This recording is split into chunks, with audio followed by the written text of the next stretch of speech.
Le Wicked One Tournament, plus connu sous le nom de WOT, est un tournoi poussé à l'extrême. Il produit les meilleurs combattants pieds-poings de France. Une erreur sur le ring peut être fatale. Elle offre à ces jeunes la possibilité de rentrer dans la cour des grands. Japi, salle mythique des sports pieds-poings depuis les années 80. Aujourd'hui, certains ont redécouvert Japi et l'ambiance Muay Thai de ses débuts. Chaque édition fait salle comble. La nouvelle génération rêve d'y participer pour se faire connaître. Ce tournoi est devenu une référence, à tel point qu'aujourd'hui on parle du Lumpini Made in Paris. Le WOT débarque en France et jamais aucun tournoi de boxe thaïlandaise n'a connu un tel engouement. Le rendez-vous est donné. Qui sera le prochain à entrer dans l'histoire ?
Alors Adi Töke, c'est d'abord un boxeur qui est très intelligent.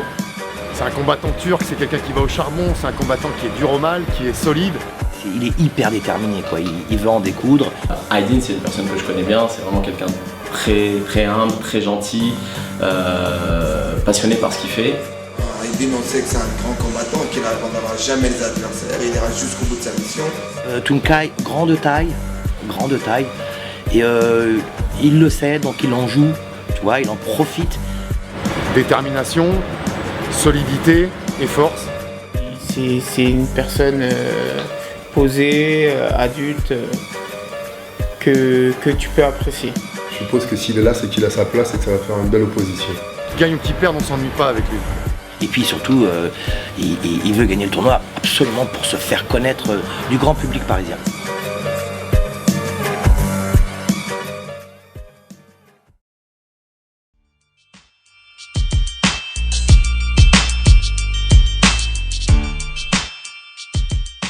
Alors Johan Beauséjour, je l'ai déjà observé boxer, j'adore ce garçon, j'aime bien son style. Un boxeur qui est très mobile, voilà, qui a un bon coup d'œil, qui va au bout de ses combats. C'est un boxeur aérien, il m'a rappelé un petit peu les boxeurs comme Alain Zanquifo, ces garçons qui viennent de l'ABF et qui apportent énormément de techniques aériennes, de déplacement, de mobilité, de vitesse d'exécution. Johan Beauséjour est un boxeur qui est assez talentueux, qui a un coup d'œil. C'est un vrai Nakmoué. Je te l'ai dit tout à l'heure, il s'est énormément amélioré sur le plan technique. C'est plutôt un gars de l'ABF qui bouge beaucoup. Il est super technique, il est généreux dans sa boxe, un peu trop parfois, mais ça a du bon, en tout cas ça fait le spectacle et il lâche pas. Et ça c'est super agréable. Et quand vous êtes dans son coin, il vous écoute et c'est quelqu'un qui veut toujours avancer, qui veut toujours progresser et qui en demande et encore et encore.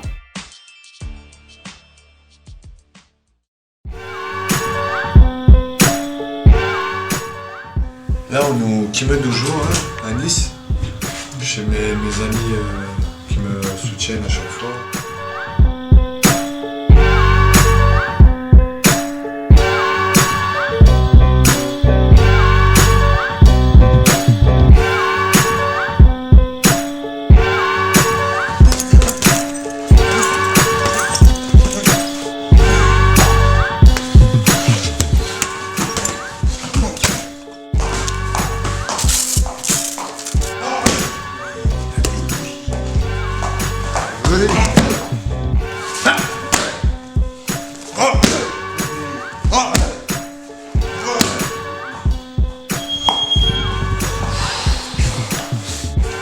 Beauséjour, t'as vu, je me donne les moyens. Ça va pas être comme la dernière fois où tu m'as mis KO. Je te le promets. Là, je m'entraîne. Aucun mot, rien à dire, le travail paye.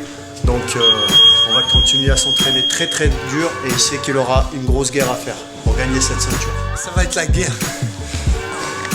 Le ring, c'est mon terrain.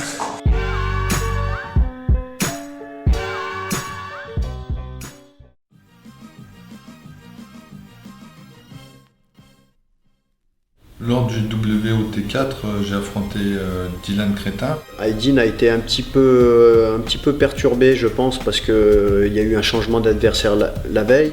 J'ai eu un peu du mal à démarrer le combat. Et là, c'était un jeune qu'on ne connaissait pas, on n'avait pas d'infos sur lui, donc c'est vrai qu'il a été un petit peu crispé. Deuxième round, il a commencé à baisser de régime et en fait, j'arrivais pas à donner la touche finale pour le mettre KO.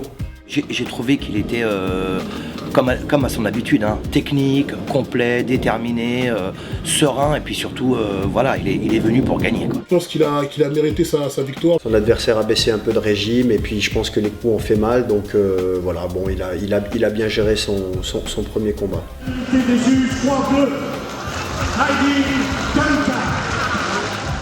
Alors, face à Rémi Vectol, j'ai trouvé que c'était limite. Aydin, au deuxième tour, je l'ai trouvé encore plus déterminé qu'au premier tour. Pour moi, c'est serré. C'est serré, Aydin l'emporte, mais c'est très serré. Le premier round a été assez équilibré et je pense que Aydin a pris l'ascendant sur le deuxième et troisième round. Aydin, il a boxé dur. Il a plus posé sa boxe, il a été plus précis, il a bien combiné, il l'a touché 2-3 fois avec les coudes, avec un genou au foie. C'était un combat très dur, où psychologiquement il était là, mais j'ai pris le dessus. Donc bon, une bonne gestion de ces deux combats et du tournoi. Je pense que la victoire n'est pas volée, mais c'était juste.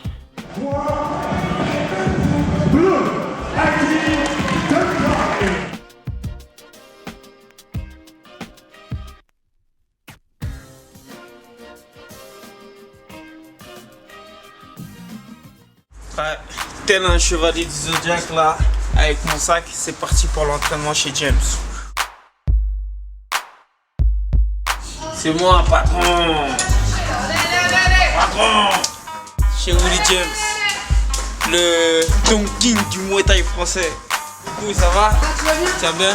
Patron. On va faire bien.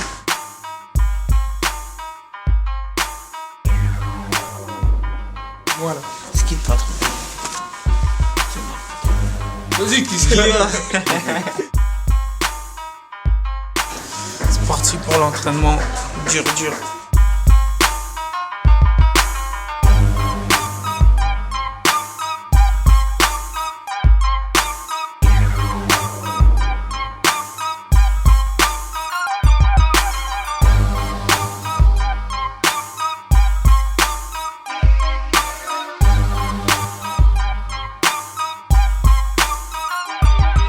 Muay Thai, patron. Oui, patron.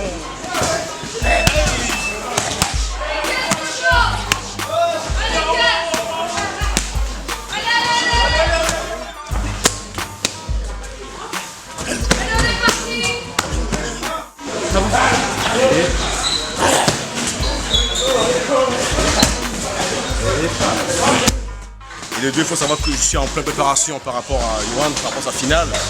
Notre devise à nous, c'est le vrai Muay Thai. On dit ça en pleine pas de victoire. Et là, il est parti pour pouvoir, n'est-ce pas, lui ramener cette fameuse ceinture. On l'attend depuis très longtemps.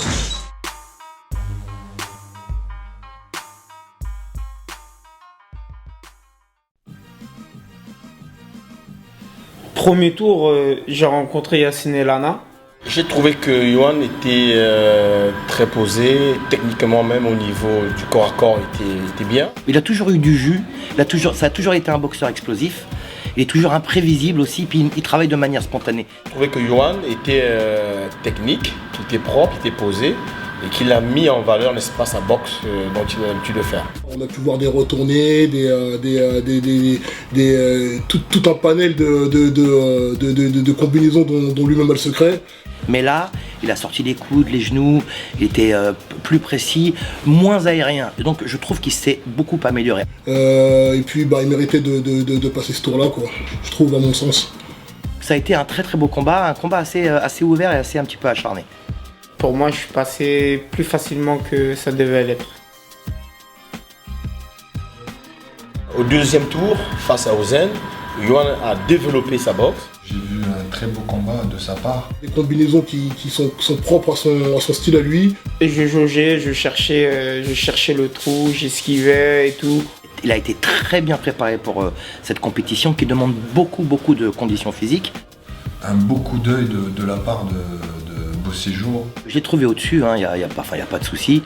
Il débitait, il remisait. Ozen, c'était un boxeur assez dur. Que ce soit au niveau des coups de pied retournés, que ce soit au niveau des coups de coude, des coups de genoux, il était présent. Donc voilà ce qui a fait la différence. Donc big up encore à Yohan, il a mérité sa place en finale.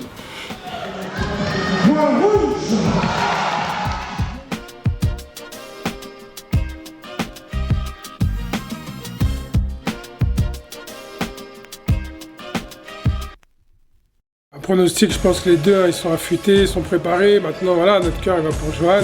Mon pronostic, je suis du sud, c'est la fin justifie les moyens et quand on évolue au quotidien avec quelqu'un comme Aydin, on se pose pas de questions, on sait qu'on est là pour gagner. Aydin Tunkai, on va faire comme Marseille. Non. Tu vas retourner chez toi, le pied devant, hein. Aydin il a une revanche à prendre et il va gagner, c'est normal. Je pense que Yohan il va gagner. Aydin Tunkai deuxième round. Aydin c'est un mec d'où? Du sud. Beau Séjour, c'est un mec d'où? De Paris. Beau Séjour, vainqueur, par KO. C'est sûr que je vais faire que Aydin gagne. Aydin, Beau Séjour, il n'y a pas photo. Beau Séjour, il va te mettre KO au deuxième round. Mon pronostic pour cette finale, sans hésitation, je suis du côté d'Aydin à 100%. La victoire sera pour Aydin Tunkai. Spectaculaire, je pense que Yohan, comme d'hab, on a un abonnement, ça gagne toujours, il n'y a pas de défaite chez nous. Beau Séjour, je te dis bonne chance. Beau Séjour, c'est un programme ça, comme déjà un beau séjour. Si tu le mets KO, il va faire un beau séjour, n'est-ce pas? C'est le classico, la finale, on sera tous là. On va foutre le bordel, gentiment. Beau Séjour, je t'attends. Et là, on va faire la guerre, mais bien préparé, tu vas voir. Pour Aydin, j'aurais faim. Sache-le, j'aurais faim.